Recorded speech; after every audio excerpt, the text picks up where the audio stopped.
Who said what now, honey? Pat Beverly. I don't know who that is. The little guy, the heart and soul of the Clippers. Wait, the one with the voice that you said did the announcements or whatever? No, one of the players. Oh. There we go. Yeah. What's up, folks? How we doing tonight? We're talking about one of Apple TV Plus's, probably their main show, the morning show, starring Jennifer Aniston, Reese Witherspoon, and Steve Carell. I have my lovely girlfriend, Vel Jones, in the house. Hi. So, yeah, we just want to talk about what's been going on the show and probably do this every week from here on out, just to have a little discussion on the show, what we expect might be coming, and yeah, what do you think so far? The premise, we've got, two powerhouses. We've got Jennifer Aniston, Reese Witherspoon. They are playing two journalists, TV anchors, I guess, in a sense. But there's the establishment going on in a morning show with Jennifer Aniston.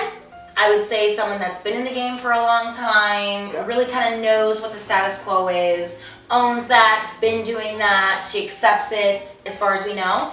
And then you've got someone that's just like a rebel rouser, trying to come in, I don't even know if I'd say trying to come in, but for whatever reason ends up in Jennifer Aniston's character's orbit. And they find themselves together just combating that world.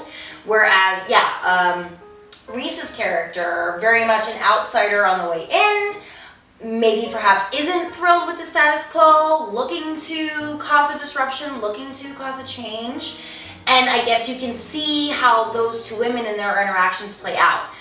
Outside of that, a big thing that's brought up, and it plays into a lot of what's going on outside of entertainment. The Me Too movement. Is the Me Too movement. Sexual harassment in the workplace. Yeah, sexual harassment. Yes, thank you.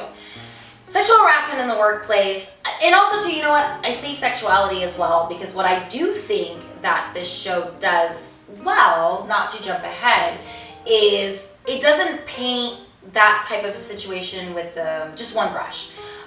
Surely there are those accusations that are given for one of the characters, full-on sexual harassment. I don't believe sexual assault has been brought up yet, but sexual harassment.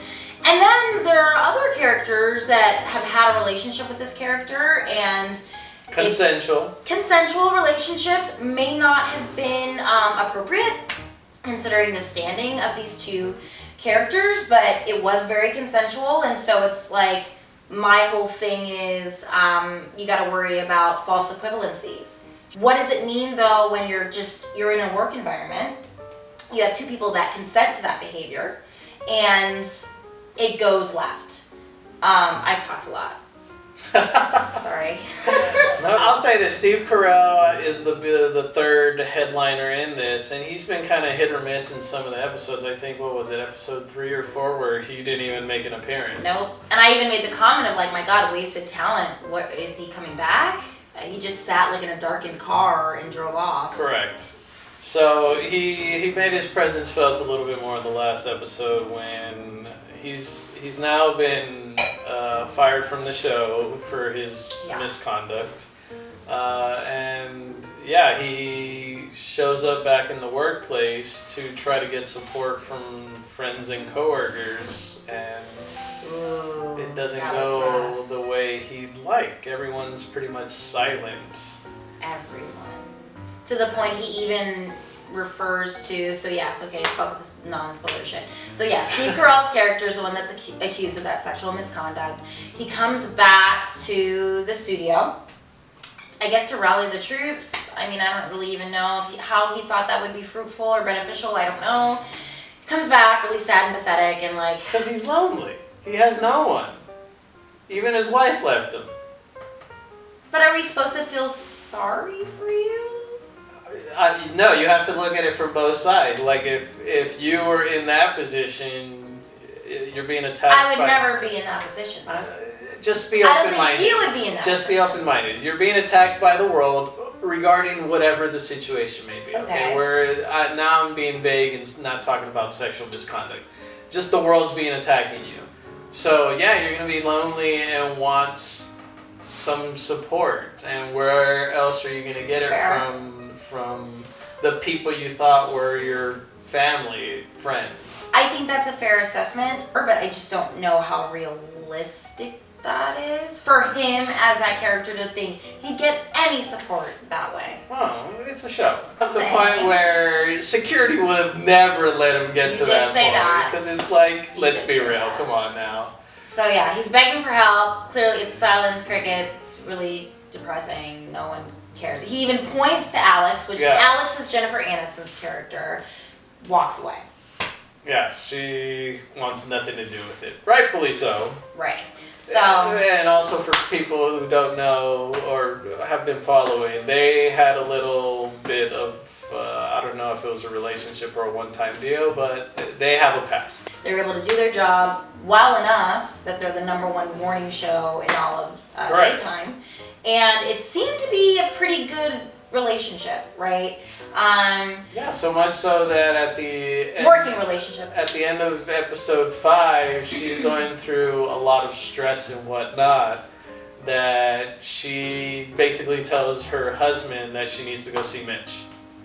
Did she actually say she wanted to go see Mitch though? I thought she just Yeah. said, I need to go. No, she told him Ah. I need to go hang out with Mitch or go see that. Mitch. Yeah. There's a back and forth here. I don't know. Add comments to his page about whether or not Jennifer Aniston and her husband, are they married? Maybe they have an open relationship. I don't know. But I was under the impression that they weren't together.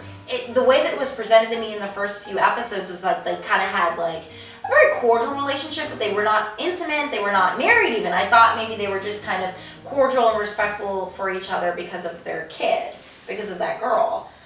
Well, Their daughter. they could still be married, just... True.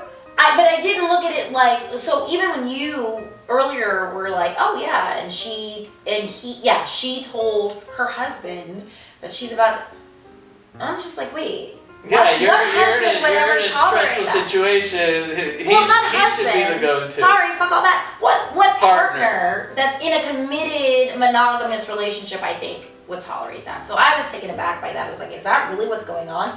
But he seems like a pushover. But also, we don't know that he knows that they've even had that relationship outside. True. So that changes the game a bit. If I make that decision as a grown adult to engage with a man, woman, whoever that person is, in a work environment, it goes south, which, yeah, it'll probably go south because you were a fucking idiot. I think don't shit where you sleep. Don't fuck with people you work with. You're setting yourself up to fail in most cases. But put all that aside. I make that decision. And that person that I end up being with makes that decision. It goes bad.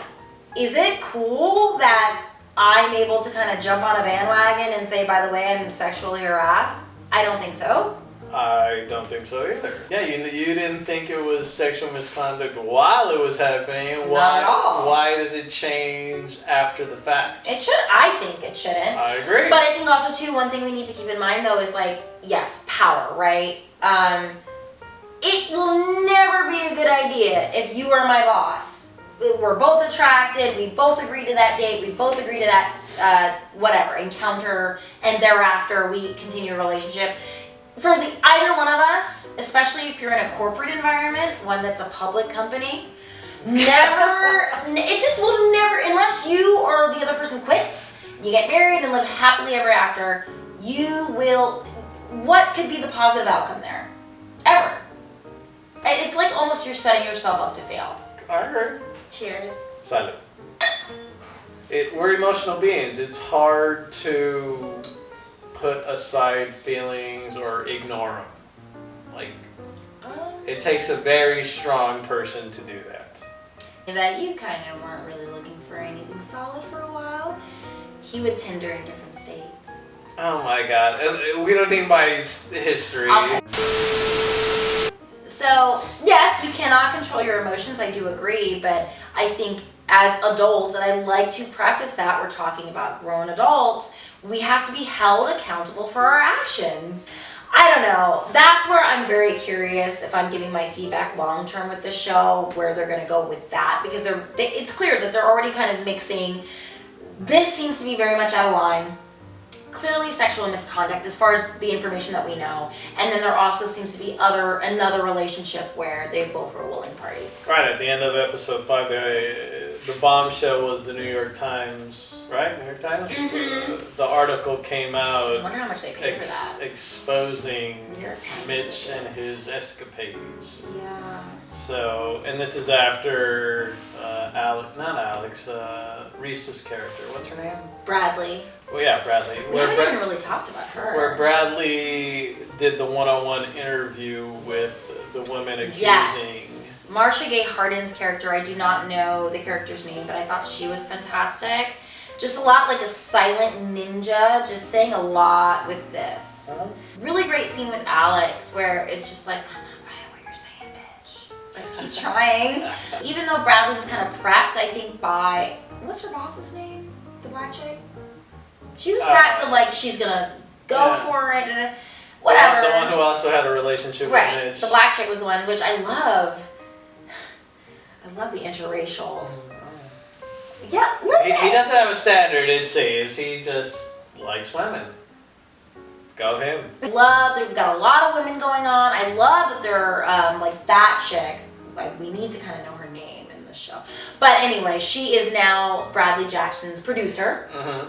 I think there's more to come from her. Clearly, that scene. So there was a scene for one of the staffers' birthday that they casually just invited Bradley Jackson to. They're all just getting drunk as shit off of tequila, and then there's on Bradley's time. What's secret? Well, it seems, my opinion, it seems that they did have a sexual relationship, but that it turned to more for her. For her. I like that you say for her, because I agree. Because, yeah, for Mitch, he just never even mentioned it. Not a thought. And still to this day, she gets emotional when discussing the situation. Yes. So much so that she has to leave the party. She left the party, kind of in a huff. Did greet the birthday girl that I think the birthday girl who's very new to the team. Yeah, she's what, 6 weeks in or whatever? Something like that. And even the black chick was like, well, yeah, if you've only been here 6 weeks. She just, but composed herself as much as she could, I guess, and then ended up leaving. I'm excited for that. I want, there's clearly more there. Well, yeah. A lot more. On her end. Because, yeah, he don't give a fuck. At least. Well, he thought Alex was his go-to, and Alex wasn't having it. Which is weird because the episode ends with her in Mitch's car and them having like a moment. They have a moment. I mean, I don't know. Again, feedback on this page. I by moment I mean that she's comfortable sitting in silence, and he's kind of like where I don't mind the whole sitting in silence with somebody because that's somebody or me. You, honey, of course. But it's the whole where he's kind of taken aback, like this is awkward silence. We need to talk or we need music or something. So.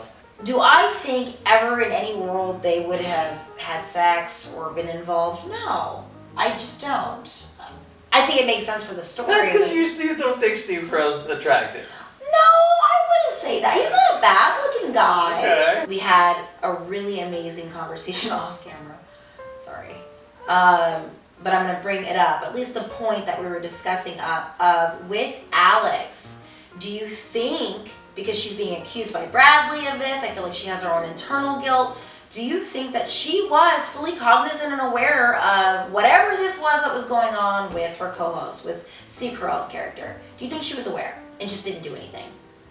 I think she may have known of more than just her, but I don't think she was purposefully hiding the information. So this kind of goes to my criticism, one of my first criticisms of the show, because I do not think it's a perfect show. I'm enjoying it. I would say you're enjoying it, yeah? No, we're still watching, so yeah. We're still watching, get it, they've gotten It's this. entertaining. Yes. Pros and cons. What are you enjoying so far? 5 episodes in, right? So what are you enjoying so far about the show? What are you not? And I'll do the same. Well, I want to start off with great cast, and not just the headliners, but even the secondary characters. Like, what was her name? Marcia, the reporter, New York Times. She was great. Marcia Gay Harden. Yeah, I think Marcia she's Gay fantastic. Harden, great. I think the dude with the eyeliner, good-looking white dude. I think he's I very don't know good who that actor. is. I don't think that's as. I think. What character does that person play? He's one of the reporters. The black guy? No, I said why good-looking dude. Because I just feel so bad. And the black dude's gay. Okay, I just feel so bad for the one black guy that clearly is just kind of sad and waiting to get the co-host show, and it's just not. Yeah, obviously he's not making an impression, and he obviously didn't make an impression on us because we didn't talk to him in that whole review. So there you go. How did him right here? Yeah, because I'm talking about the cast. Okay, fair. Touche, honey. I like my one character that she despises, which He's an asshole. which is fun. But I have a reaction, blah blah blah. So there it is. Like, I think people get a pretty great overview overall of like, this is what's going on. This is what you can expect. Sorry, it's a bit much. We should have done this after the first 3 dropped and then followed by 4 and 5, but here we are doing 5. Yes. And we're going to be doing one from every episode from here on out. So Yes. it won't be so long and bombarded. Right.